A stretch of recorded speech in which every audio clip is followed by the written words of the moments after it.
সুপ্রভাত দর্শক বন্ধু, ফিরে দেখার এই পর্বে আপনাদেরকে স্বাগত। আজ 5ই মার্চ। আজকের বিশেষ কিছু উল্লেখযোগ্য ঘটনা নিয়ে আমরা উপস্থিত হয়েছি।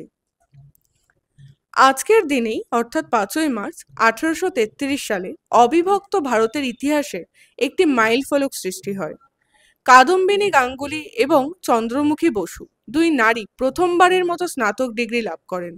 এ ঘটনা নারী শিক্ষা ও ক্ষমতায়নের ক্ষেত্রে একটি গুরুত্বপূর্ণ পদক্ষেপ হিসাবে বিবেচিত হয়, যা সমাজের নারীর অবস্থান উন্নয়নের পথে একটি বিশাল পরিবর্তন ঘটায়। তাদের এই অর্জন নারীদের জন্য নতুন দিগন্ত উন্মোচন করে। আজকের দিনেই অর্থাৎ 5ই মার্চ 1968 সালে পারমাণবিক অস্ত্র বিস্তার রোধ চুক্তি প্রতিষ্ঠিত হয়। এর মূল উদ্দেশ্য হল পারমাণবিক অস্ত্রের বিস্তার রোধ করা, পারমাণবিক শক্তির শান্তিপূর্ণ ব্যবহার প্রচার করা এবং অস্ত্রধারী দেশগুলোর মধ্যে অস্ত্র নিরস্ত্রীকরণের প্রতি প্রতিশ্রুতি জোরদার করা।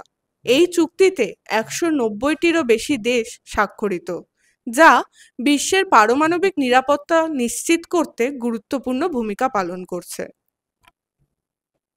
আজকের দিনের আরেকটি উল্লেখযোগ্য ঘটনা হলো 5ই মার্চ 1931 সালে মহাত্মা গান্ধী এবং তৎকালীন ভারতের ভাইসরয় লর্ড আরউইনের মধ্যে স্বাক্ষরিত হয় গান্ধী আরউইন চুক্তি। এটি ঐতিহাসিক ছিল, কারণ এটি ছিল প্রথমবার যখন গান্ধী এবং ভাইসরয় একে অপরকে সাম্য হিসাবে দেখেছিলেন।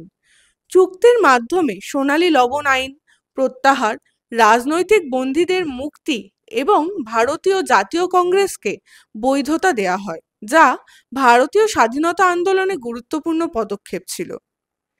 এই ধরনের তথ্যযুক্ত ভিডিও যদি আপনাদের ভালো লেগে থাকে তাহলে অবশ্যই আমাদের চ্যানেলটি সাবস্ক্রাইব করবেন এবং আপনাদের মতামত কমেন্টে জানাতে ভুলবেন না। ধন্যবাদ।